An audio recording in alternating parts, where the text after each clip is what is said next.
प्यारे बच्चों, सुप्रभात। मैं अनीता, आपकी हिंदी शिक्षिका, इस वीडियो के माध्यम से फिर एक बार उपस्थित हूँ एक नया पाठ लेकर, जिसका शीर्षक है बचपन का वह दिन। यह पाठ वर्ग पंचम पाठ संख्या 3, जिसका शीर्षक है बचपन का वह दिन। इस पाठ में बच्चों के प्रति बड़ों के स्नेह को दिखाया गया है।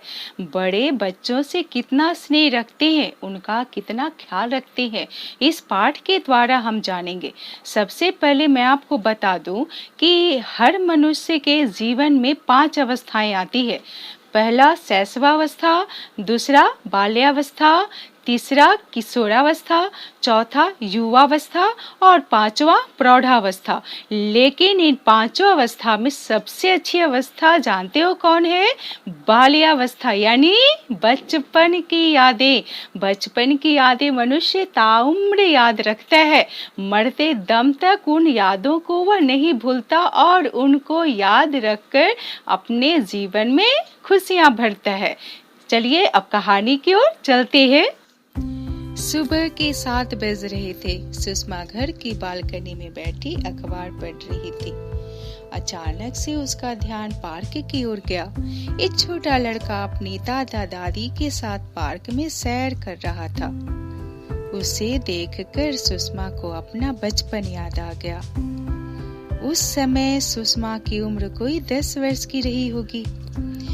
उसके माँ, पापा और उसके दादा दादी एक साथ घर में रहते थे। माँ पापा को घर के कामों से फुर्सत ही नहीं मिलती थी। वह दिन भर दादा दादी की सेवा में लगे रहते थे। सुषमा सोचती थी कि दादा दादी कोई काम क्यों नहीं करते। हमेशा माँ पापा के साथ वह खेलना चाहती थी, पर उन्हें खेलने का समय ही नहीं मिलता था, जिससे वह उदास रहती थी। एक दिन उसने दादी की ऊंची आवाज सुनकर उसे ऐसा लगा कि जैसे दादी माँ को डांट रही है। उसे बहुत बुरा लगा। उस दिन जब सुषमा स्कूल से घर पहुंची तो वह पूरी तरह पसीने से भीगी हुई थी। दादी उसके लिए शरबत लेकर आई और प्यार से बोली, लो बेटा, आराम से बैठकर यह शरबत पी लो। बाद में दादी माँ ने सुषमा के लिए खाना परोसा। खाना खाते खाते सुषमा ने दादी से पूछा, दादी माँ कहाँ है? आप आराम क्यों नहीं कर रही हैं? दादी माँ ने बताया कि माँ को बुखार है, वे सो रही है। शाम की चाय व रात का खाना भी उस दिन दादी ने ही बनाया। उन्होंने सुषमा से कोई सहायता नहीं ली, बल्कि उसने सुषमा से कहा, सुषमा बेटी, बस तुम अपनी पढ़ाई करो, यह सब काम मैं संभाल लूंगी। दादी माँ की यह बात सुषमा को बहुत अच्छी लगी। रात को जब सुषमा अपनी माँ के पास गई और मन की सारी बात बताई, तो माँ ने प्यार से सुषमा का सिर सहलाते हुए कहा, अगर तुम कोई गलत काम करती हो तो मैं तुम्हें डांटती हूँ। इसी तरह से तुम्हारी दादी जो है वह मेरी माँ जैसी है। मुझसे जब कोई गलती होती है तो वह मेरे भले के लिए मुझे डांटती है। दादा दादी जो हैं वह घर के बुजुर्ग हैं। सारी जिंदगी उन्होंने हमारे लिए काम किया है। अब हमारा कर्तव्य है कि हम उनकी सेवा करें।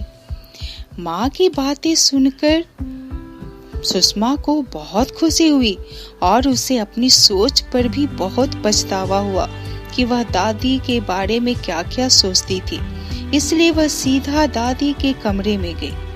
दादी के पैरों में दर्द हो रहा था, वे कराह रही थी।